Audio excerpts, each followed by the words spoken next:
Well, here we are. Qualifier number 3, everybody. Infernal Shrines is our first map today. We have a best of 1 on our hands. Time for Int against the three-legged cat.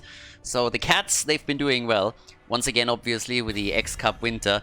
All of the qualifiers are designed so that the teams can really pick and choose how many qualifiers they want to participate in. The farther you go in a tournament, the more points you get. Those points get accumulated over time.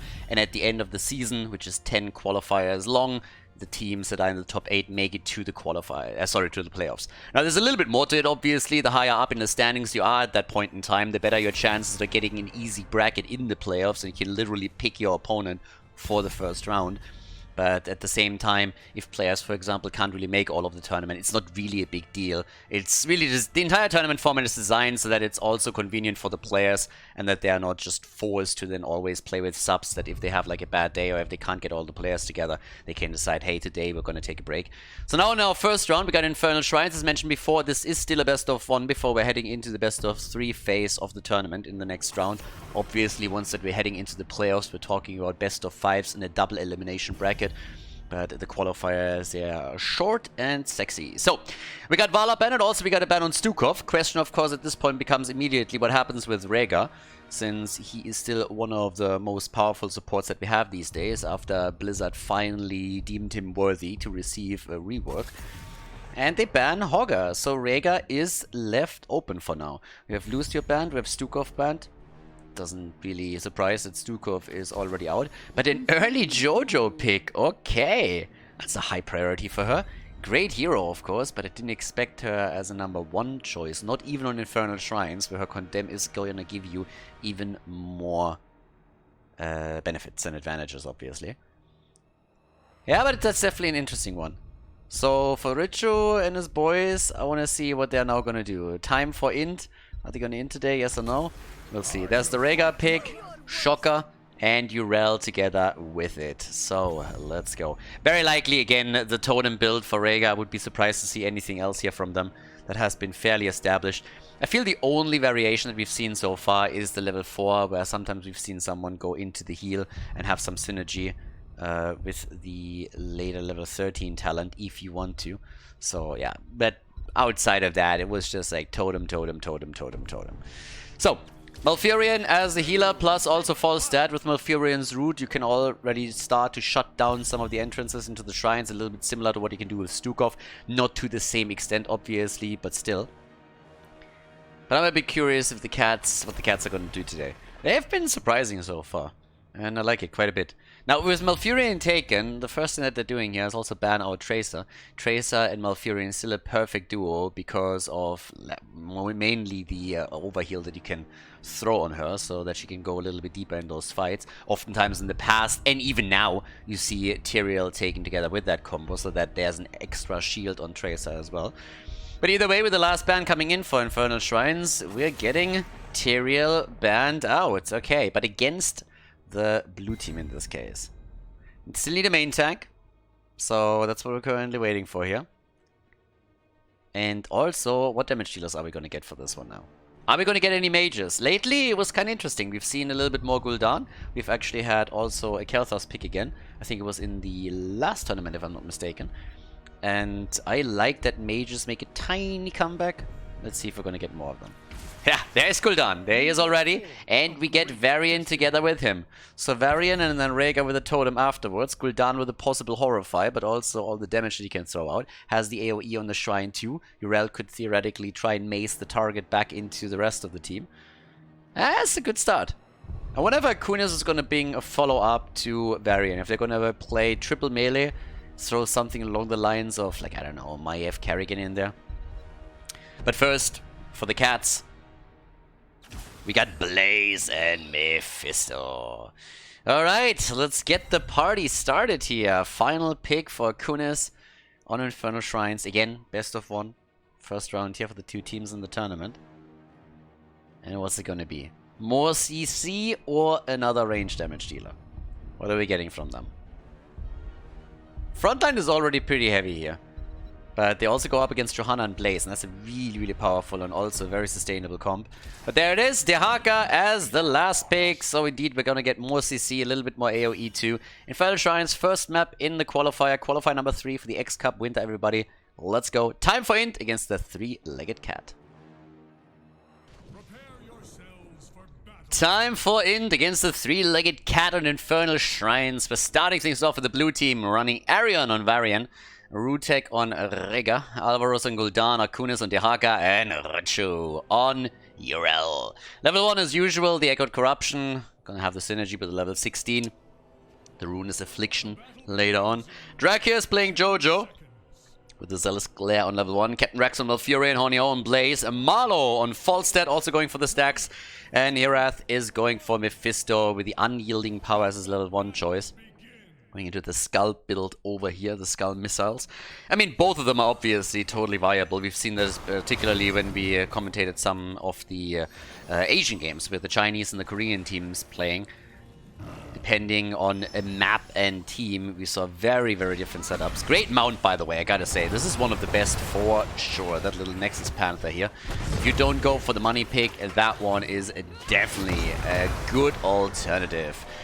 But okay, either way, we got at the top lane already our 1 versus 1 established between Dehaka and Blaze. So those are going to be the two going up against each other. Down at the bottom of the map, the action is starting up as is. Now Alvaros with the quick drain here. Yeah, and they did a lot of work on Malfurion too. Our boy nearly dying down there. But he was able to make it out.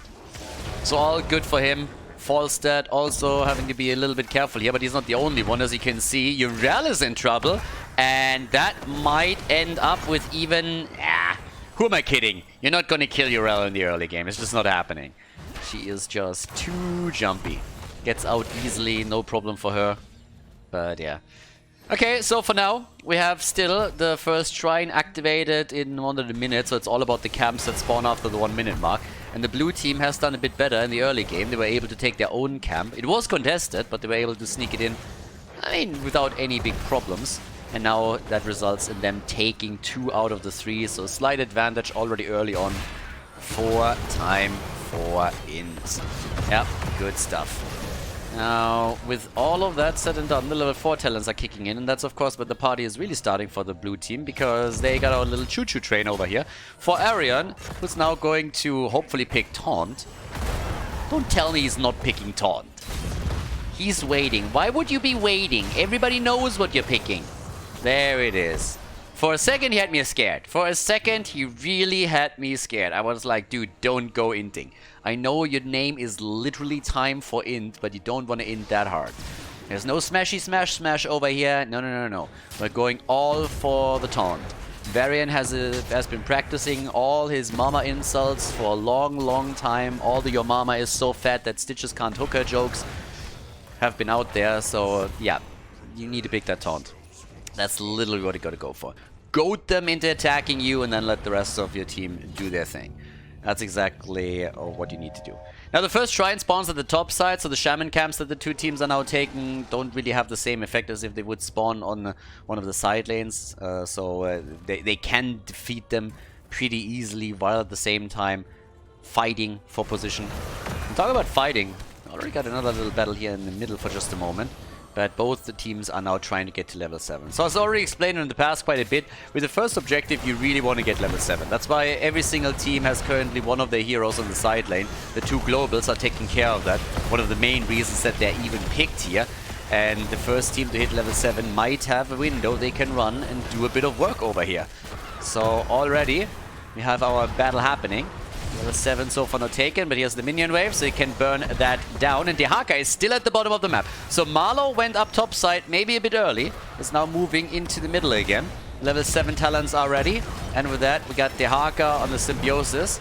And Falstad, Divine Steed first of all for Yrel, Falstad, and the rest of the red team also now going to the level 7 talents. Drake already moving in. Alvaros a little bit low. Oh, Blaze is trying for another jet propulsion, hits it hard.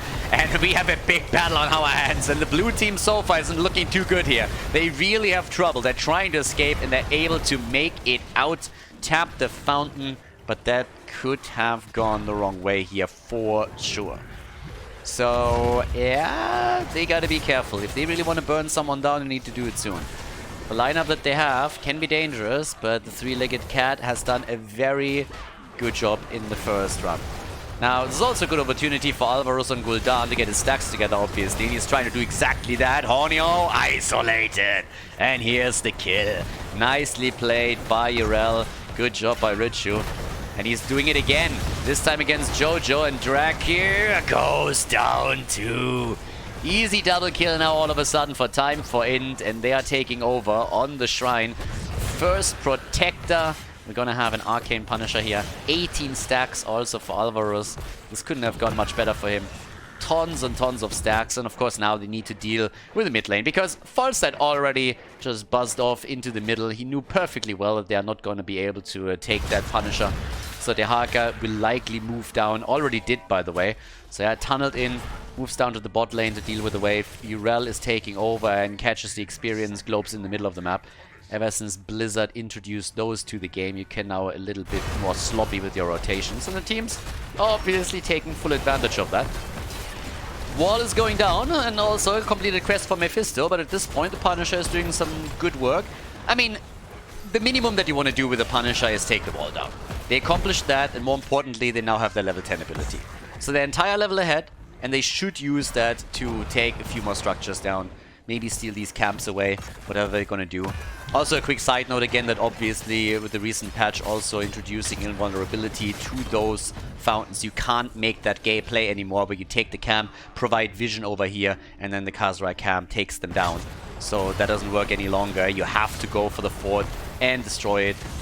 And that's, honestly, it's a good change. Because I made a lot of shitty changes, experience globes being one of them, as we talked about plenty of times. But this fountain change, so that you can cheese the fountains anymore, is honestly something that I personally think is pretty good. Now we got level 10 abilities on both sides. I think that maybe Time for In could have capitalized a little bit more on their own heroic abilities. But at this point we got a Blessed Shield for Jojo, so this time no Falling Sword. Blessed Shield it is, and they're trying for it apparently. Yeah, there's the Blessed Shield already out, but I don't really think that they can take Varian down. That's a lot of cooldowns that they just threw on him. And Varian, he doesn't care too much. And all of a sudden we got Richu jumping in. Heroic abilities are still up. There's the taunt. Yeah, they're trying for Bird Boy. And Richu is... I mean, Urel just jumps into 4. She doesn't give shit. He's just jumping in is like, it's fine. And Varian trying to taunt the entire time Alfira in here. Your brother is much cooler than you. Your mother didn't love you the same way. And he's right. I mean, it's not even an insult. He's just spewing facts at this point. Great stun. Oh, haha. A little bit too late on the heal here. Rega trying to save Gul'dan. But he goes down. 30 stacks by now for our boy in green. 2 kills to 1. That was the first kill that we saw in the game for the three-legged cat. And now they deal with the bot lane where the fort has already taken some damage. Situation is calming down a bit though. And since this camp still hasn't been taken, we now have the blue team moving over to secure themselves another mercenary camp. Now they are still slightly ahead in experience, as you can see here. 26,000 for Gul'dan, the damage output here. Pretty much the same that Mephisto has. So both of the mages are doing work. And Varian together with Urel still sitting here in the middle. I don't really think we're going to get an engage. There's already the first stun. They're really trying for him. I'm not sure if that's going to work out here. The body blocks are real, so that's definitely helping. As another stun, Urel is trying to provide a bit of space, but eventually Varian dies. To be fair, he's been holding on for a long time here. But without the support being close enough to drop him a heal, he just didn't have it. So that's the second kill now for the three-legged cat. And the cat is showing the claws. Doing pretty decent, honestly, here. Also, we got the Wellspring now. As you can see from Rhaegar's build, it's exactly what we expected. Variant's still gone, but they are crushing that bottom fort. And the rotation of the red team is a bit too late. Now, don't get me wrong, they're not killing this one, but it's still doing some good work here. Can Root take it out? That's a very early Ancestral on him. Ooh, boy. That's the Horrified. Nice! Isolation. Look at the birdie. Already low. But Falstad also using that little choke point to get himself a couple of additional stacks, but Mephisto is dead, and I think Blaze is not gonna make it either. Blaze is low, and here's the kill. A 2-4-0 kill count after that battle. Time for Int back in control. Nearly completed quest for Gul'dan, who's at 39 stacks now. Yep, he's doing a great job on this. And all of this happened as the shrine is up on the map, which means that the red team is very likely losing out on the second Punisher as well. So Time for Int is making the moves whenever they have to. They are ahead in kills, ahead in experience. They're looking for the objective here. And with 5 back on the map, the cat could try and contest it. The problem is that we're already looking at 35 stacks for Time for Int. So the chances of the red team snacking this one are 0.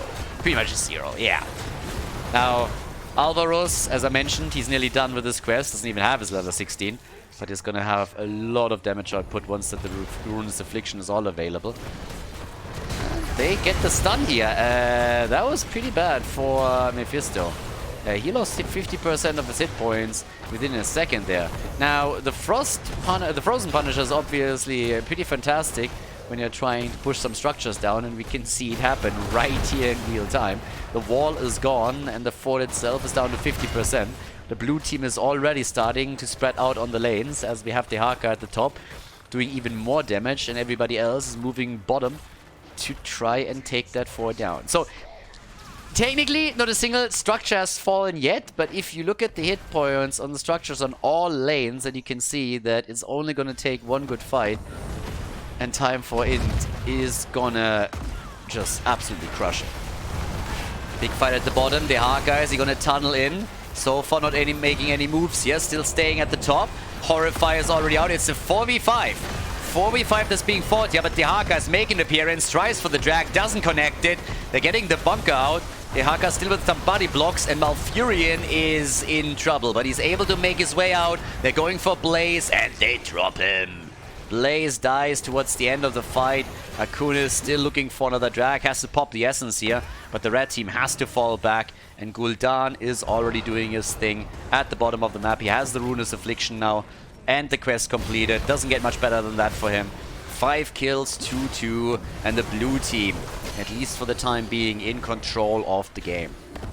And for Alvaros, things are going really well. Gul'dan is taking 47,000 damage at this point, 40,000 for Mephisto, so clear advantage for Time for Int. They take down fort number 2, and everybody is starting to rotate towards the final remaining fort of the 3-legged cat as they are moving in to try and take this one down. And they're also stealing the camp away. So they're really capitalizing on the talent advantage that they're running right now, also on the fact that they were still with 5 versus 4 on the map.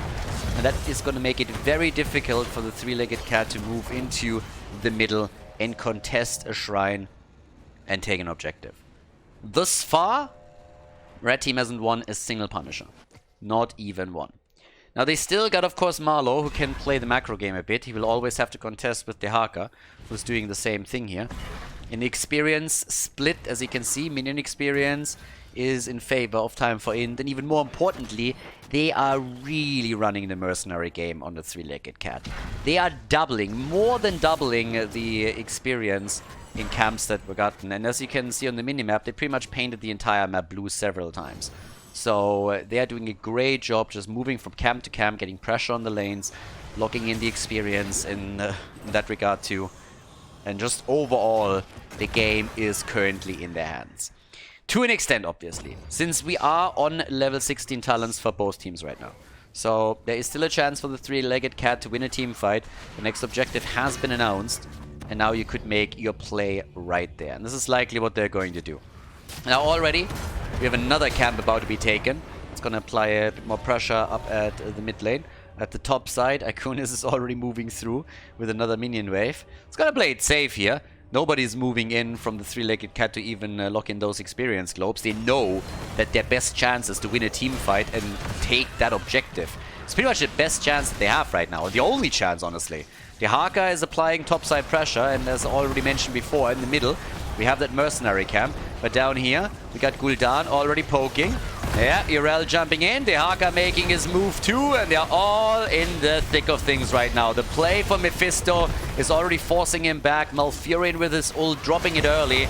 Urel jumping in again, the gust to isolate her, but Richu is easily moving away from this. Hasn't popped his ult yet, but is actually forced into it, and the root of Malfurion is making matters worse, but Urel still able to get out here, as it seems. Even the Ancestral has to be used now. The problem is that the rest of the battle isn't going well for the Cats.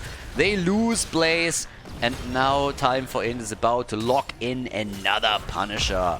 3 out of 3 as they're going for their play. Top side, another camp also claimed. And top side, as you can see, the catapult already doing a bit of work on the wall, not really too much. But the big push is happening at the bottom of the map, where they're also taking another camp right now. So this is a bit of an unfortunate situation for Three-Legged Cat for multiple reasons. I mean, first of all, it's a 4 versus 5, and second of all, the level 20 talent is soon going to be there. Thanks to Gul'dan, they're burning through that gate very, very quickly. Punisher, I think they should be able to get the keep here, especially with level 20. More than that is unlikely, always depending a bit on whether or not there's a chance for Time for him to get some kills.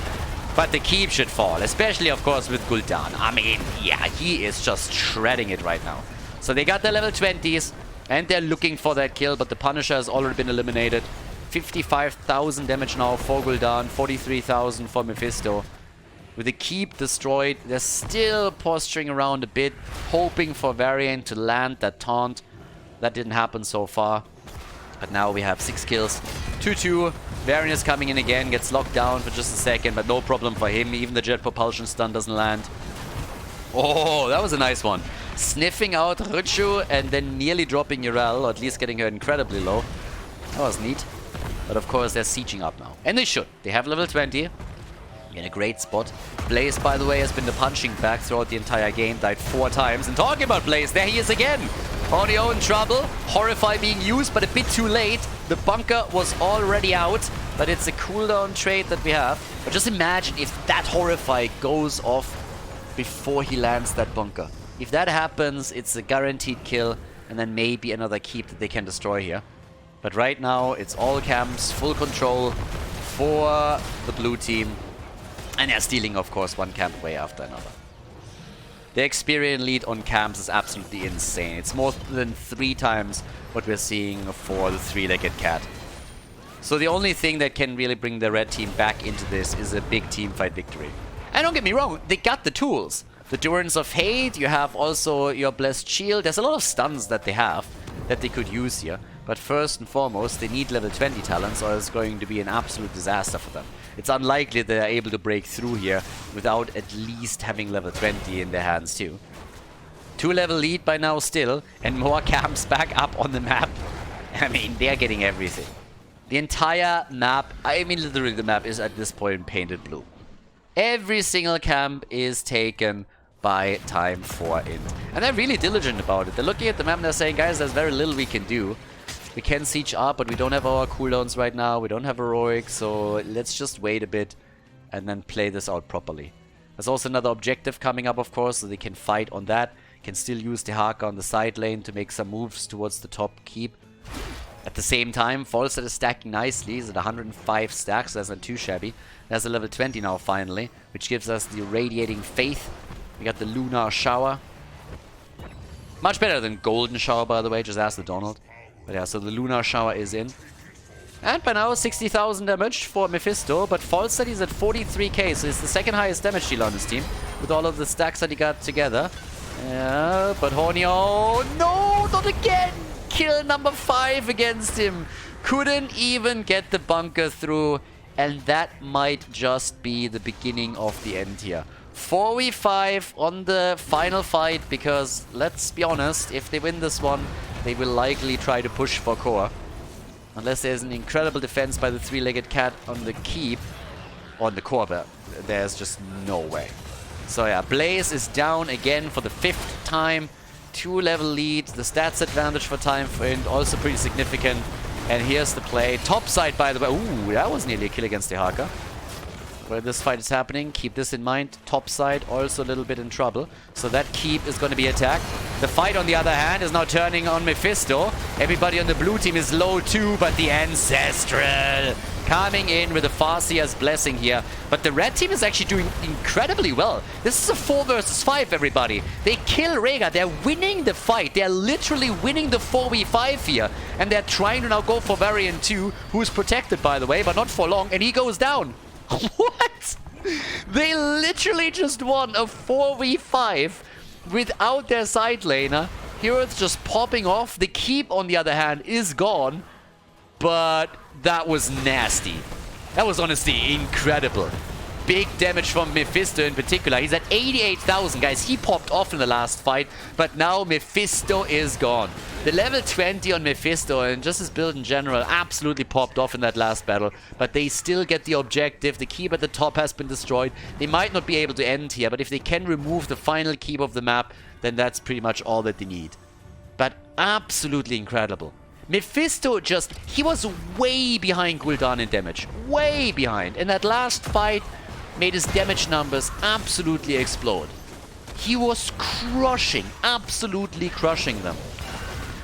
So yeah, at this point, Keep gets attacked. Gul'dan is still alive, so the Keep should fall. I would be surprised, though, if they can take the game here. I don't think they can go for core. The only goal for them is to take the Keep. With the Catapult now also homing in on it, yeah, the Keep is gone. And that is the final Keep of the game.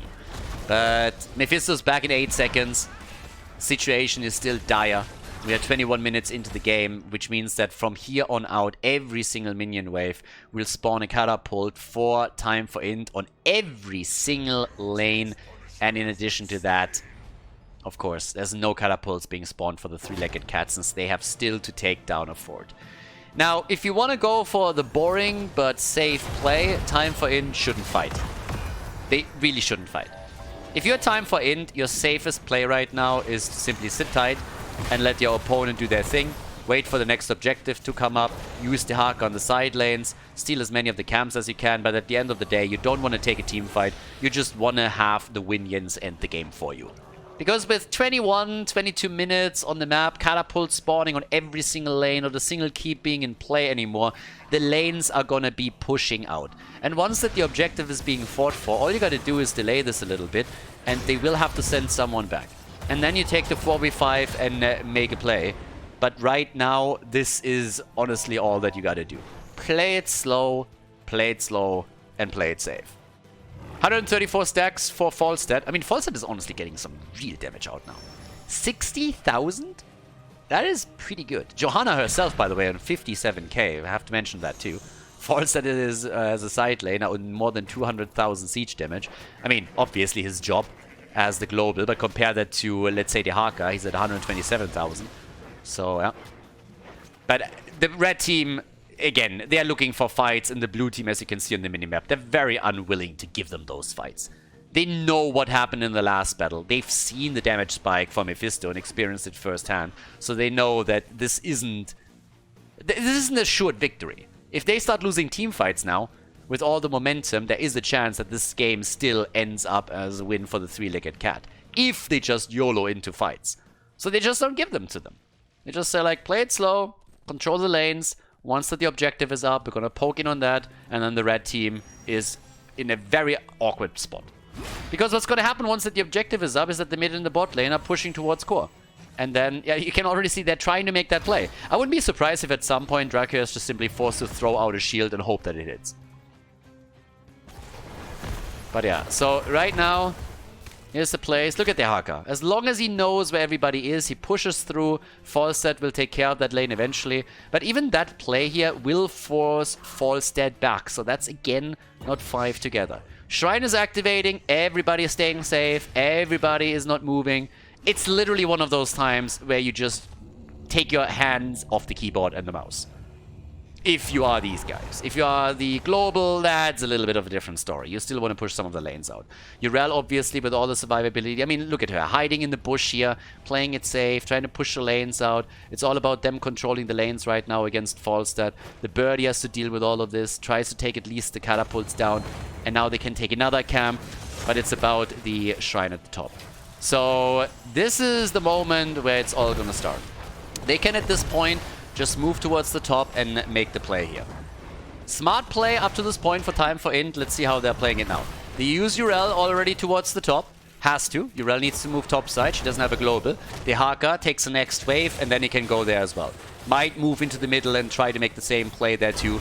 Red team has to win a fight. They know it. Here's the battle already. In comes Blaze. Everybody is a bit low, but they still have that fountain, and that is a big advantage in that battle. So the Haka is making his play towards the core. He's already going for it. They have to send someone down, and it's the birdie. But here comes the play, and the kill against Johanna. The Horrify has hit, and it has hit hard. Catapult, the first one, is already on the core. And now that we have the Haka in the top fight, they are looking at some serious advantages. And of course, time is working in favor of the blue team as the mid lane is pushing with Catapult and Camp down here at the bottom. The second Catapult is about to arrive. The shield is nearly gone already as is, and Jojo is down for another 40 seconds. Core is losing hit points, and it's losing hit points quickly. Those Catapults, they're hitting hard, and the mid lane is also getting pressured. 70% on the core. They need to win this team fight, and they know it. Look at Mephisto. That damage output is joining the 6 digits club here. Good Ancestral from Rega, keeping Urel alive, but the core is down to 62%. The mid lane push is arriving, and that's another 2 Catapults that make it on the core. The game pretty much over. Falset needs to move back. 27%. Mephisto is down 17%. Catapults are gonna end this very likely right here, right now, and that is game as Time for Int moves on to the next round of the tournament after a well-coordinated first game at the qualifier.